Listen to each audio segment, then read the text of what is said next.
नमस्कार.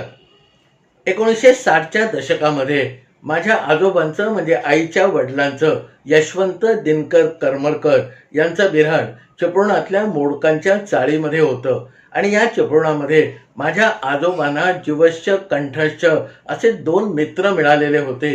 त्यापैकी एक होते रावसाहेब चितळे आणि दुसरे मामलेदार मालशे. या तिघांच्या गप्पा गोष्टी कधी कधी 2-2.5 तास रंगत असत आणि अशाच एकदा या गप्पा रंगलेल्या असताना माझ्या आजोबांनी सहज या गप्पांच्या फडामध्ये एक विषय मांडला की बाबांनो, माझ्या मनामध्ये आता कुठेतरी आपण दूरवर फिरायला जावं असं आहे. त्यावर या मालशे आणि रावसाहेब चितळ्यांनी पटकन होकार दिला आणि मग त्या दोघांचीच आपापसामध्ये चर्चा सुरू झाली. त्या चर्चेमध्ये रावसाहेब चितळ्यांच्या दृष्टीने लांबवर फिरायला जायचं म्हणजे रत्नागिरी गणपतीपुळं किंवा गेला बाजार मुंबई होतं. त्यावर एक छोटीशी कडी करून मालशे म्हणाले की अहो, हे तर आपल्या जवळच आहे, आपण असं करू, थेट नाशिक किंवा पुण्याला जाऊन येऊ. आता समोर बसलेल्या या दोघांनी सुचवलेली ही 4 ठिकाणं बघून माझ्या आजोबांना मनामध्ये खुदकन हसू आलं. पण ते हसू दाबत हे आमचे आजोबा या समोर बसलेल्या दोघांना म्हणाले की बाबांनो, माझ्या मनामध्ये हरिद्वारला जायचं आहे. आता हरिद्वार हे नाव इतिहासाच्या पुस्तकामध्ये कधीतरी रावसाहेब चितळ्यांनी ऐकलं होतं आणि मालशे मामलेदारांनी भारताच्या नकाशामध्ये कुठेतरी एका ठिपक्याच्या रूपामध्ये हरिद्वार नावाचं गाव वाचलेलं होतं. हा लांबचा पल्ला आहे, तेव्हा तिथे जायची यायची सोय जर तुम्ही करमरकर करत असाल तर आमची यायची तयारी आहे, असं होकार तिथल्या तिथे बसल्या बैठकीमध्ये या दोघांनी माझ्या आजोबांना देऊन टाकला. समोर बसलेल्या दोघांचा होकार आल्यानंतर मग आजोबांनी उत्साहाने पुढची सगळी तयारी करण्याची जबाबदारी आपल्या शिरावर घेतली. बैठकीमधून निघून आपल्या घरी गेलेल्या या रावसाहेब चितळे आणि मालशे मामलेदाराने आपल्या घरी हा प्रस्ताव जेव्हा मांडला तेव्हा दोघांच्याही सौभाग्यवती आम्ही तुमच्याबरोबर येणार असा लकडा लावून बसल्या आणि मग पुढच्या 5-10 मिनिटाच्या चर्चेमध्ये या दोघांनी आपापल्या बायकांना हो म्हणून टाकलं. आता मालशे आणि रावसाहेब चितळ्यांच्या पत्नी बरोबर येणार आहेत हे लक्षात आल्यावर मग आजोबांनी आजीला सुद्धा हरिद्वारला यायला नाही म्हटलं तरी थोडेसे प्रयत्न करून भरीस घातलं आणि मग तिचा होकार मिळवला. अशी सगळी 6 जण आता हरिद्वारपर्यंतचा प्रवास करून येणार हे निश्चित झाल्यावर मग आजोबाने जसं जमलं तशी सगळी तजवीज करायची सुरुवात केली आणि मग प्रत्यक्ष फेब्रुवारी महिन्याच्या पहिल्या आठवड्यामध्ये ही 6 जण चिपळुणातून निघून मुंबईला आणि मुंबईहून 1600 किलोमीटरचा प्रवास करून संध्याकाळी 7-7:30च्या सुमारास हरिद्वार स्टेशनवरती उतरले. तोपर्यंत बाहेर गुडूप अंधार झालेला होता. हरिद्वार सारख्या उत्तर प्रदेशातल्या टोकावरच्या गावातली थंडी अंगाला बोचायला लागलेली होती आणि कोकणातल्या थंडीला पुरेशा पडणाऱ्या 2-2 गोधड्या घेऊन ही माणसं थेट हरिद्वारमध्ये दाखल झालेली होती. हरिद्वार स्टेशनवर उतरल्यानंतर हरिद्वार स्टेशनपासून बाहेरच्या बाजूला जो एक सरळसोट रस्ता होता त्या रस्त्यावरून आपल्या विजेरी म्हणजे टॉर्चच्या प्रकाशामध्ये या 6 जणांनी चालायला सुरुवात केली आणि पुढच्या 5-7 मिनिटांमध्ये ते सगळेजण गोकुळदास तेजपाल नावाच्या एका धर्मशाळेच्या समोर येऊन उभे राहिले. या धर्मशाळेमध्ये आम्हाला 2-3 दिवस राहण्यासाठी जागा मिळावी म्हणून आमच्या आजोबांनी काही महिन्यापूर्वीच एक पत्र टाकलेलं होतं. त्या पत्राला उत्तर काही आलेलं नव्हतं, पण धर्मशाळेमध्ये त्यावेळेला लोकांना सहजगत्या जागा मिळत असे. 8:15च्या सुमारास या गोकुळदास तेजपाल धर्मशाळेच्या समोर उभं राहून जेव्हा आजोबांनी तिथे असलेल्या रखवालदाराशी संवाद साधण्याचा प्रयत्न केला तेव्हा त्या रखवालदाराने सरळ आतल्या मॅनेजरच्या खोलीकडे बोर्ड दाखवलं.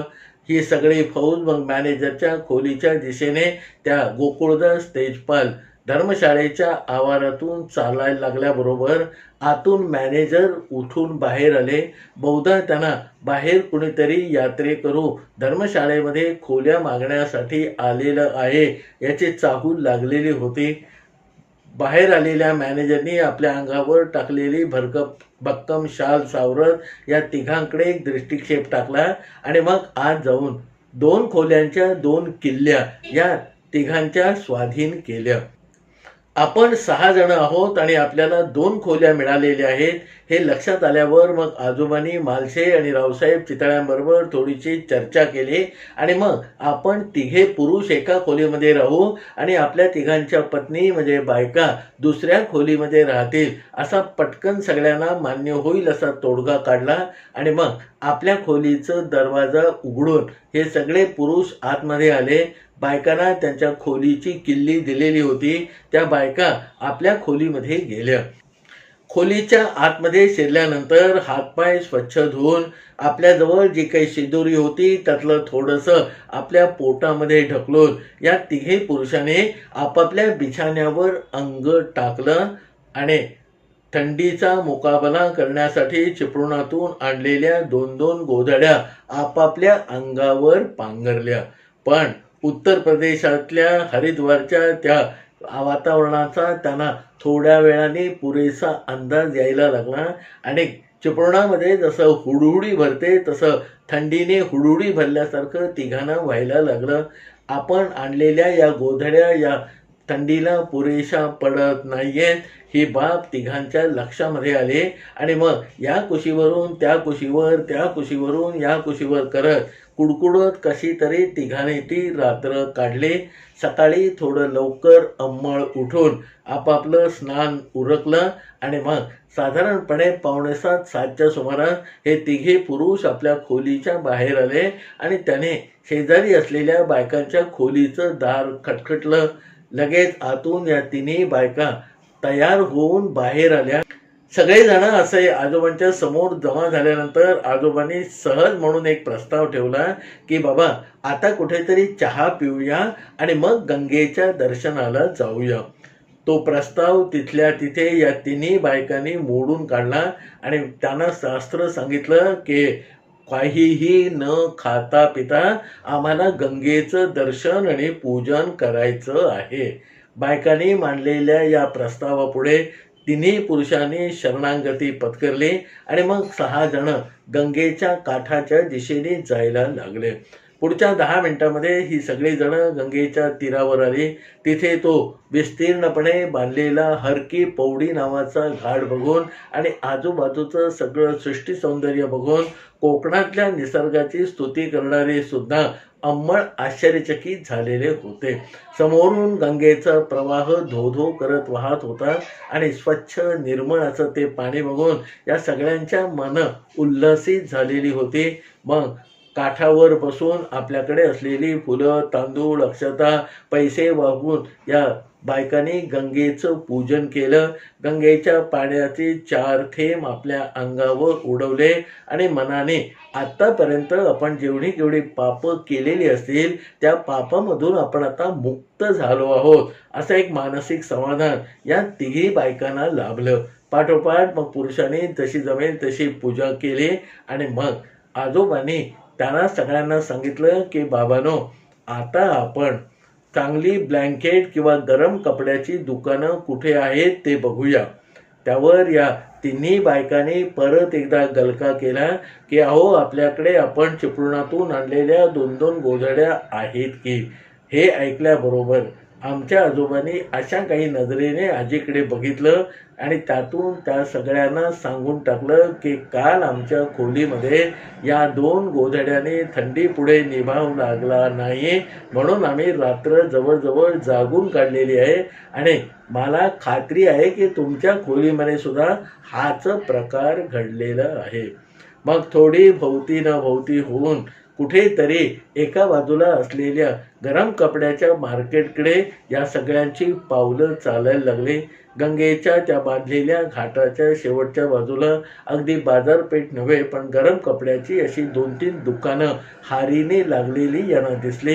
त्यापैकी पहिल्या दुकानाच्या समोर गेल्यानंतर तिथे असलेल्या त्या दुकानाच्या मालकाने अगदी कोपरापासून हात जोडून नमस्कार केला. भाऊजी अंदर आइये म्हणून सांगितलं आणि आजोबांच्या भेडस्त स्वभावाप्रमाणे हा पहिलाच माणूस इतक्या मानाने आपल्याला दुकानामध्ये बोलावतो आहे, तेव्हा आता आपण इथेच खरेदी करूया असं आजोबांच्या मनाने घेतलं. आजोबा दुकानाच्या आतमध्ये शिरले.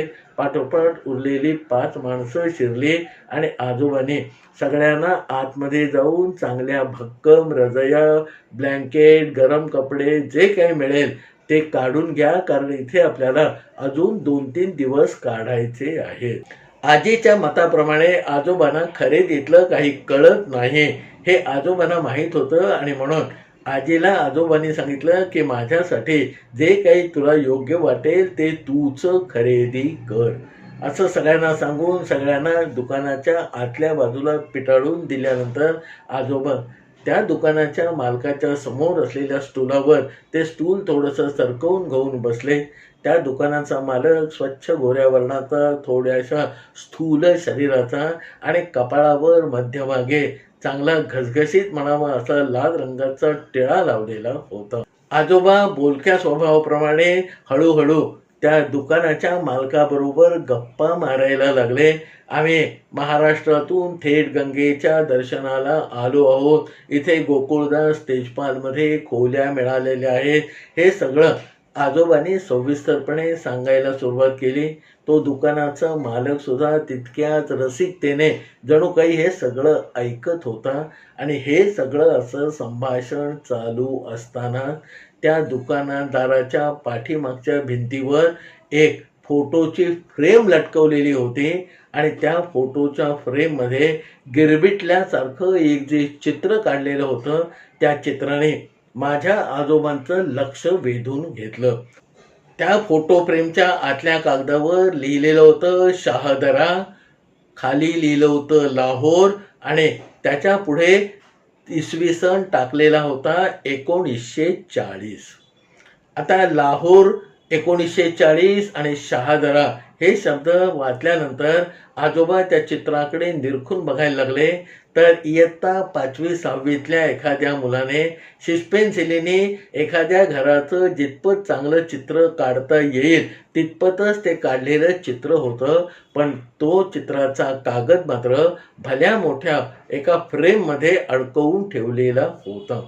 आजोबाने डोळ्याचा चष्मा काढून पुसून परत एकदा त्या चित्राकडे बघायला सुरुवात केल्यानंतर मग इतका वेळ शांतपणे उभा असलेल्या त्या दुकानाचा मालक आमच्या आजोबांना पुढे येऊन पटकन त्यांचे हात हातात धरून म्हणाला की साबजी, तुम्ही हे चित्र इतक्या निरखून बघणारे आजपर्यंतचे फक्त दुसरी व्यक्ती आहात. आजोबांना ते चित्र बघून एक तर काही उलगडा होत नव्हता आणि हा दुकानाचा मालक आपले हात हातात घेऊन सांगता झालेला होता की तुम्ही हे चित्र इतक्या निरखूनपणे बघणारी केवळ दुसरी व्यक्ती आहात. साहजिकच आजोबांच्या मनामध्ये प्रश्न तरळला की माझ्या आधी म्हणजे हे चित्र इतक्या निरखून बघणारी पहिली व्यक्ती कोण होती. हा प्रश्न मनामध्ये आल्याबरोबर त्या दुकानाच्या मालकाने स्वतःहूनच सांगायला सुरुवात केली की साबजी, तुमच्या आधी पंडित नेहरूंच्या भगिनी विजयालक्ष्मी पंडित या जेव्हा हडकी पौडीवर आलेल्या होत्या आणि नंतर त्या आमच्या दुकानामध्ये आल्या तेव्हा त्याही असंच हे चित्र निरखून बघत होत्या आणि ते साल होतं 1951. आता विजयालक्ष्मी पंडित नंतर इतकं निरखून बघणारा माणूस आपणच आहोत याचा आजोबांना नाही म्हटलं तरी थोडासा धक्का बसला. आणि ज्या पद्धतीने या दुकानाचा मालक ते सगळं सविस्तरपणे ओथंबलेल्या शब्दांनी सांगत होता त्यावरून या चित्रामध्ये नक्की काहीतरी गूढ आहे हे आजोबांना जाणवलं. आणि मग पुढच्या 2-4 वाक्यामध्ये संवाद साधल्यानंतर त्या दुकानाच्या मालकाने जी विलक्षण कहाणी सांगायला सुरुवात केली त्याने माझे आजोबा जवळजवळ मंत्रमुग्ध झाले होते.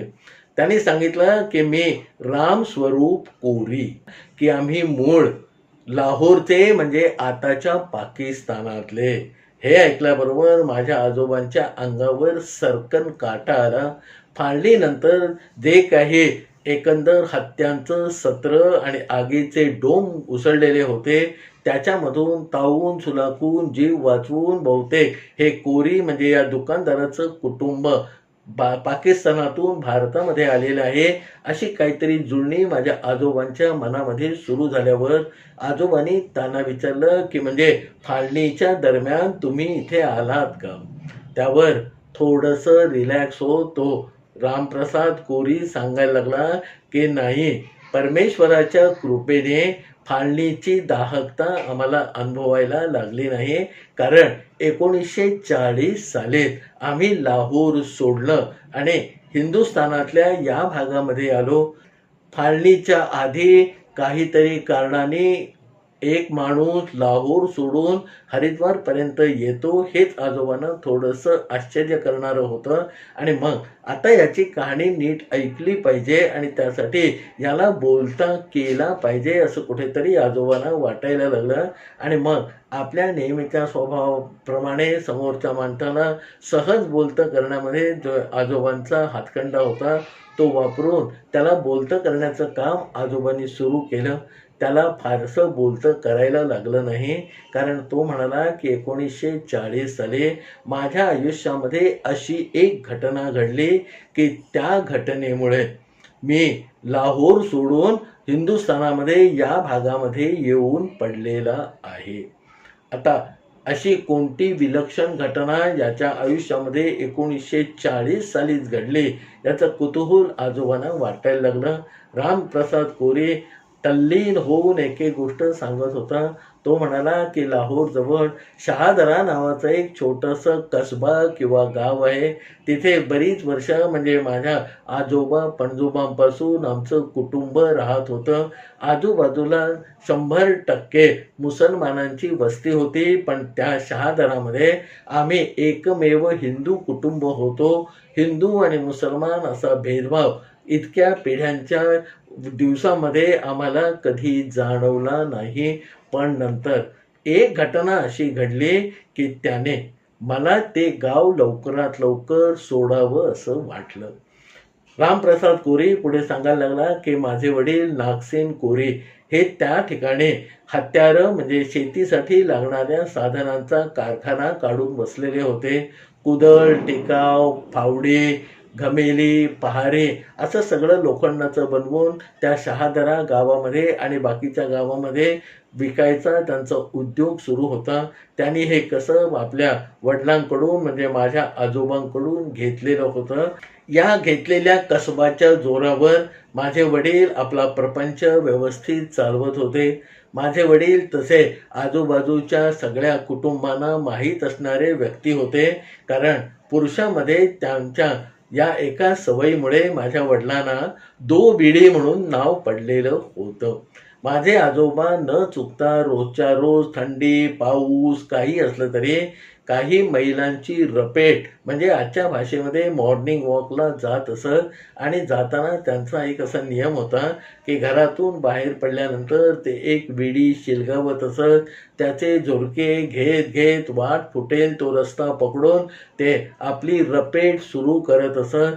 ती विडी विझली की 2-5 मिनिटांनी दुसरी विडी काढून ती शिलगावत असत आणि ती संपेपर्यंत चालत राहत असत.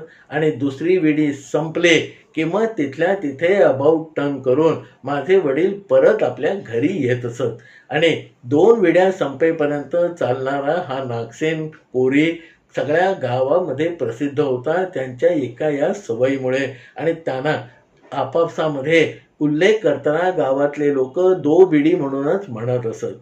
त्यांच्या या सवयीला आणि त्यांच्या मिठ्ठा स्वभावाला ओळखणारे सगळे लोक आमच्याशी तसे बऱ्यापैकी संबंध राखून होते. सगळं व्यवस्थित चाललेलं असताना 1940च्या ऑगस्ट महिन्यामध्ये अचानक 2 दिवस ताप आल्याचं निमित्त झालं आणि माझे वडील नागसेन कोरी मला सोडून निजधामाला निघून गेले. वडील गेल्यानंतर आमचं कुटुंब उघडं पडलं. माझ्या मागे माझी धाकटी बहीण आणि घरामध्ये आई होती. त्यांची जबाबदारी या सगळ्या नंतरच्या गोष्टी होत्या. पण ज्या दिवशी माझ्या वडिलांचं निधन झालं आणि आता यांना आपल्या पद्धतीप्रमाणे यांचं दहन करणं गरजेचं आहे आणि मी एकटा त्यावेळेला जेमतेम 19 वर्षाचा तरुण होतो, त्यामुळे आजूबाजूच्या लोकांनी मदत करावी अशी माझी एक साधी अपेक्षा होती. वडिलांचं निधन झाल्यानंतर मी आजूबाजूच्या लोकांना जाऊन दार ठोठावून माझ्या वडिलांच्या निधनाची बातमी दिली. लगाबगा लोक आमच्या घरी जमा झाले. 5-50 लोकांचा जमाव तासाभरामध्ये जमा झाला होता आणि मग मी जेव्हा माझ्या वडिलांचं आता दहन करायचं आहे अशी पुटपुट करायला सुरुवात केली, तशी मात्र एकेका माणसाने काढता पाय घेतला आणि पुढच्या अर्ध्या तासामध्ये आमचं घर साफ रिकामं झालं. आता माझ्या वडिलांचं दहन करणं मला गरजेचं होतं आणि त्यावेळेला त्या गावचे जे कोतवाल होते वासिम अली, त्यांच्या गावामध्ये बऱ्यापैकी दबदबा होता आणि बऱ्याच लोकांना या वासिम अलीचा आधार वाटत असे. आता शेवटचा पर्याय म्हणून वडिलांचं कलेवर तसंच घरामध्ये ठेवून रडणाऱ्या आई आणि बहिणीची जराशी समजूत काढावी म्हणून त्यांना शांत करून मी थेट या वासिम अलीकडे गेलो आणि त्यांना माझी अडचण सांगितली की माझ्या वडिलांचं निधन झालेलं आहे आणि त्यांचं आता दाह संस्कार म्हणजे अंतिम संस्कार करायचा आहे. वासिम अलीने दीर्घ श्वास घेतला. 2-3 मिनिटं ते काहीच बोलले नाही आणि म्हणाले की बाबा, इथे तुम्ही सोडून आम्ही सगळे मुसलमान आहोत आणि म्हणून तुम्हाला जसं जमेल तसं या गावामध्ये दफनच करावं लागेल.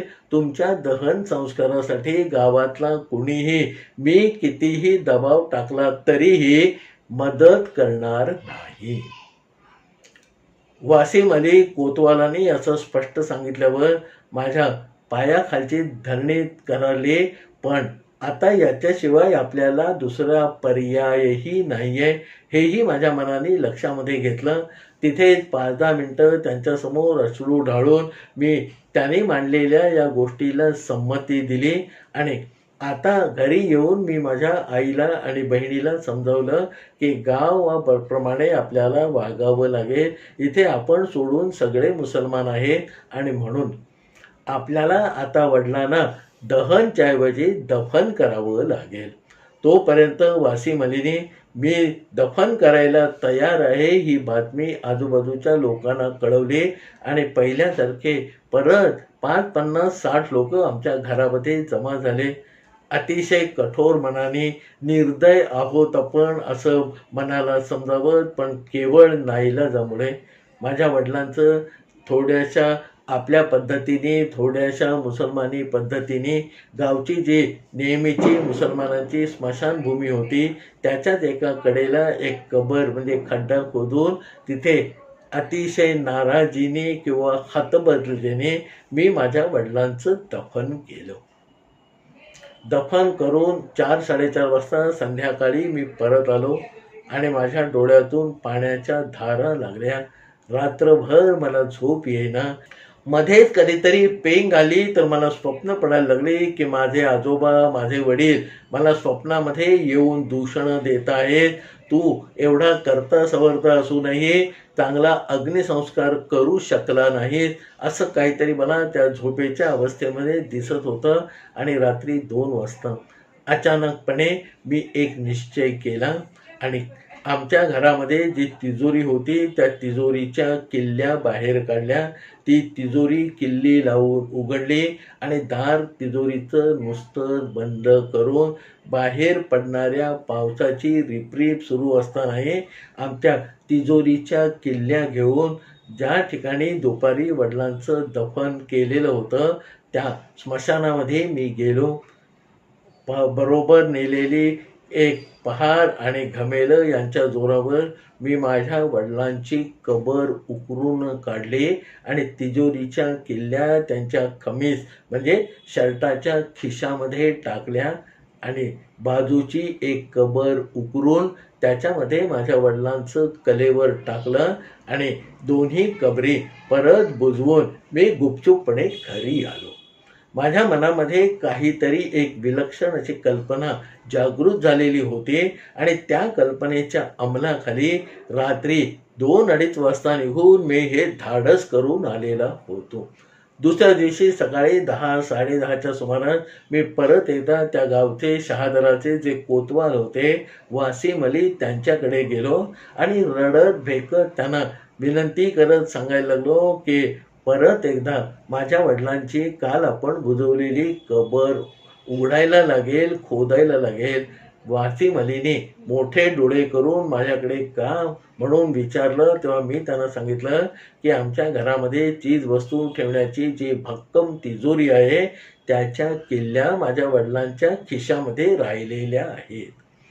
आता हा इतका मोठा प्रश्न होता. वासिम अलीने थोडासा विचार करून या गोष्टीला परवानगी दिली आणि मग आपल्या बाजूची कबर खोदणारी 2-4 माणसं घेऊन तो त्या स्मशानामध्ये पोहोचला. मीही दुसऱ्या वाटेने तास-दीड तासाने त्या स्मशानामध्ये पोहोचलो. तोपर्यंत स्मशान खोदायला सुरुवात होऊन माझ्या वडिलांची कबर उकरून झालेली होती, पण त्याच्यामध्ये माझ्या वडिलांचा मृतदेह नव्हता आणि म्हणून सगळी माणसं अचंबित झालेली होती. मीही तिथे थोडंसं आश्चर्य व्यक्त केलं आणि मग हळूच तिथे जमलेल्या लोकांबरोबर पुटपुट करायला सुरुवात केली. ती पुटपुट थोड्याशा मोठ्या आवाजामध्ये होते आहे हे लक्षात आल्यावर त्या गावचे कोतवाल वासिम अली परत माझ्याकडे आले आणि विचारले, बेटा हे असं कसं झालं? मी त्यांना म्हणाले की माझ्या वडिलांना जन्माला आल्यापासून मरेपर्यंत रोजच्या रोज सकाळी रपेटीला जायची सवय होती आणि बहुधा शरीराला असणारी ती सवय इतकी भिनली होती की काल रात्री आपण दफन केल्यानंतर आज सकाळी बहुतेक माझे वडील सवयीप्रमाणे कुठेतरी रपेटीला निघून गेले असतील आणि परत येताना आपली नेमकी कबर न मिळाल्यामुळे कुठेतरी दुसऱ्या कबरीमध्ये ते शिरले असतील. 1940 सालचा तो काळ. मी रडत भेकत पण समोरच्याला काही अंशी तरी पटेल असं सांगितल्यावर वासिम अलीने मग आजूबाजूच्या 2-4 कबरा उकरायचं काम जवळ असलेल्या लोकांना दिलं. वासिम अलीने सांगितल्याबरोबर आजूबाजूच्या लोकांनी आसपासच्या 2-4 कबरी उकरायला सुरुवात केली आणि अनायसे काल रात्री येऊन ज्या ठिकाणी मी वडिलांचं कलेवर दुसऱ्या कबरीमध्ये टाकलेलं होतं ती कबर त्यांनी खोदायला घेतली आणि अर्ध्या पाऊण तासामध्ये तिथे त्यांना माझ्या वडिलांचं शरीर मिळालं. सगळेजण आश्चर्यचकित झाले. हा बेटा म्हणजे मी 19 वर्षाचा मुलगा काहीतरी मगाची जे पुटपुटत होता ते बहुधा खरं असावं अशी जवळजवळ सगळ्यांची खात्री पटायला लागली की माझे वडील सवयीप्रमाणे स्मशानामध्ये कबर ओलांडून रपेट मारून आले आणि दुसऱ्या कबरीमध्ये घुसले. मग थोडीशी चर्विचरण झाल्यानंतर तिथे असणाऱ्या लोकांच्या लक्षात आलं की ज्या ठिकाणी मी माझ्या वडिलांना पुरलेलं होतं आणि आज सकाळी ते बाहेर आलेले होते ती कबर त्या गावातल्या एका घरंदाज बाईची होती आणि त्यामुळे सगळ्यांच्या डोळ्यावर थोडासा संताप आणि थोडंसं आश्चर्य यांचं गारूड मला दिसायला लागलं. वासिम अलीने 2-4 मिनटं विचार करून तात्काळ एक निर्णय घेतला. तो तरा माझ्याकडे धावत आला आणि म्हणाला, बेटा आता काही झालं तरी तुझ्या या वडिलांचा आपण दहन संस्कार करून टाकू, नाहीतर तुझे वडील रोज कुठच्या ना कुठच्या कबरीमध्ये घुसत राहतील. मनामध्ये त्या क्षणी मला जे काही वाटलं ते शब्दामध्ये सांगता येण्यासारखं नाही. मी वासिम अलीला थोडासे आडेवेडे घेऊन होकार दिला. त्याच गावामध्ये तिथेच असलेल्या लोकांनी आजूबाजूची लाकडं जमा करून एक सरण तयार केलं. त्याच्यावर माझ्या वडिलांचं कलेवर ठेवलं आणि हिंदू परंपरेप्रमाणे जसा मी आत्तापर्यंत लोकांचा दाहसंस्कार झालेला बघितला होता त्या पद्धतीने मी माझ्या वडिलांना अग्नी दिला. माझे आजोबा समोरच्या या रामप्रसाद कोरीची ही सगळी कथा ऐकून थक्क झालेले होते.